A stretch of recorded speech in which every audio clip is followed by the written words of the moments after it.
I brought up the word branding, and you kind of touched on it real quick. But as a jiu-jitsu athlete, as somebody that's been in the game for a long time, I see you doing it personally. I see, you started a YouTube channel. You're putting yourself out there. You got your Fighter's Choice brand, which we'll get to separately. But as an athlete and as an individual, how important do you think that athletes need to start, being a little bit more out there and, creating some media for themselves? And I look at you and guys like Muhammad Ali. You guys have great, media presence. You're doing it yourselves, as opposed to some of the old school ways of like sitting back and waiting for sponsors. And you as a sponsor, as you have a brand owner, how important is that for these athletes to understand the value of branding and creating media? Okay, so I would say you have to commit to it, like holistically commit to it. So if you want to be okay, if the guy's goal is okay, I want to pursue a career in jiu-jitsu. Back in my day, all it takes is winning championships, Yeah. winning tournaments, because there was no social media, there was no cellular phone back then. I If you're didn't in have the a mag, if I you're didn't in the have a cell phone magazine, yeah, until I got my black belt. I didn't have a cell phone.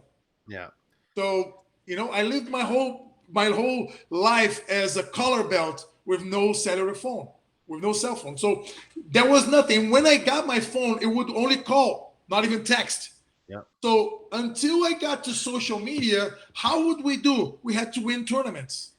And when we win tournaments, that's a funny thing to say, but this actually happened. You win tournaments, you become the Casca Grossa in Rio de Janeiro, you start scoring the famous girls, the best girls in the beach at Pepe. And then they start knowing, oh, this guy who won, he's scoring that girl. And next thing you know, you're friends with the famous guys. With the actors and everything, because they love the fighters and this and that. And I'm just throwing it here because that's the truth. That's how Yeah, it happened yeah. to me and to so many others. And then you become famous, and then the brand see, man, I see this guy all the time, but I saw him in the newspaper. You saw him in the magazines, Gracie Magazine, Tatami, Knockout, all these magazines. And then Joinha would put his program in Sport TV, and then you would show up, and you're friends with him. So that's the social media of my day. So that's how you would put your name out there. One of the best examples to make it work, to ever make it, was Valide Ismail. Yeah. He was never, and that's something that pisses me off with people. Oh, but Valide wasn't a technical guy. He was so technical, but so technical that he only had one way of passing guard, and still he would pass everybody's guard. That's how technical he was. You know? But he didn't have so many resources. He didn't need. He would try his plan A, and it would work. It would work. 10 Yeah. times out of 10. Like, he's going to fight Royce Gracie, the UFC champ. I told everybody at the gym, say he's going to choke him out. Everybody said that. Who's not seeing it? That he's going to choke this guy out. And I'm not taking anything away from Royce. No. But I know who Valide was. I trained with him every day. Well, you didn't. I think at that time, you didn't even have to train with them just to understand that there was levels to jiu-jitsu. And even, I'm a Canadian at that time. I was like, Royce is going to go. And I remember he was originally challenging Mario Sperry. Yeah. And I was like, how the hell is he going to, he hasn't competed. Like it was like, as an American, as a gringo, it's like, man, is the magic real? Is like the Gracie Shitsu, is that the real thing? Like, is this a magical thing that he can still go there and win by not competing jiu-jitsu for all this time? You know what I mean? And then when it happened, it was like, okay. Yeah. Now I know what's up. Back to square one. That's it. Yeah. What I'm saying is, Valide, he got that fight. You just said it yourself. Like, Mario Sperry was supposed to be the one fighting him. But Mario was like, oh, that's a big opportunity to make some money. So he asked for an enormous amount of money and some sort of rule set. And then they didn't agree with, so they went to Murilo Bustamante. And Murilo said, no, but I don't want a 1 hour fight. Yeah. It has to be like 30 minutes. An hour is ridiculous. Nobody wants to watch it. Oh, no. And then Valide came and said, I do whatever. Pay me whatever. Put the rule set you want. I just want to be. So he understood that he needed to be out there in order to make a name for himself. Gotcha. So he did that. I don't even know how much he got paid. I don't even think that the event paid him. His sponsors paid him because he had so many to fight there. So he had a lot of. He was the first guy with the geese full with patches. Like full with patches. He would do his own shirts. Oh, my sponsor is gonna make some shirts. You're gonna wait for your sponsor to make your shirts. He would get money from his pocket. He'll go there and print 100 t-shirts, and he'll get to the gym and say, use it. So his name was out there. Yeah.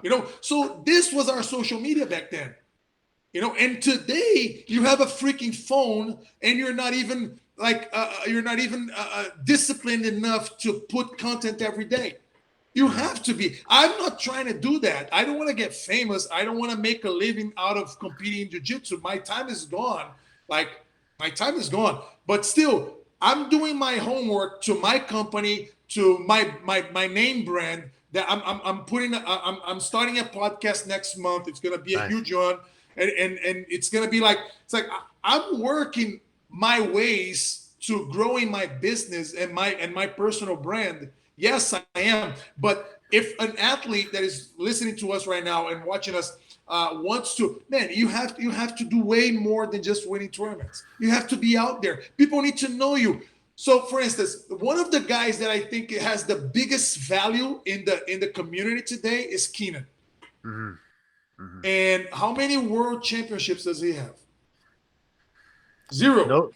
Well, he's got the no. He's got the nogi. Yeah, but no. Yeah, no. So he doesn't have a world championship. He doesn't have an ADCC championship. How come he's one of the biggest assets? Because he's putting his name brand out there. He's putting his content out there. He is diligently working to bring more jiu-jitsu to the world, and that makes a lot of sense, and that brings a lot of attention. Because he puts quality, he invests in his content. He produces good stuff. He has good cameras. He has a good studio.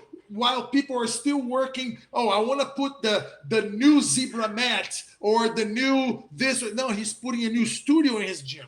Mm-hmm. He's putting a house together, and he's gonna have like a big brother in the house. He's gonna have cameras everywhere filming his athletes. That's content, because content is king, and you know that better than I do. Yeah. Content is king. So to the athletes out there, to the wannabes out there, you better put out some content every single day, and don't make your freaking Instagram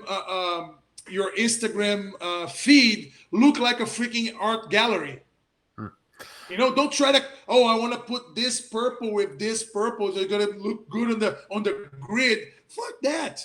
You have to put it out. You have to put more stuff out there, and stuff that adds value to other people. And you as a sponsor, what are you looking for? Like, what are you looking for as an athlete? I just answered you. Yeah, I was swallowing the ice here. Yeah, exactly this. Yeah, like I'm looking for people that have relevancy to other people.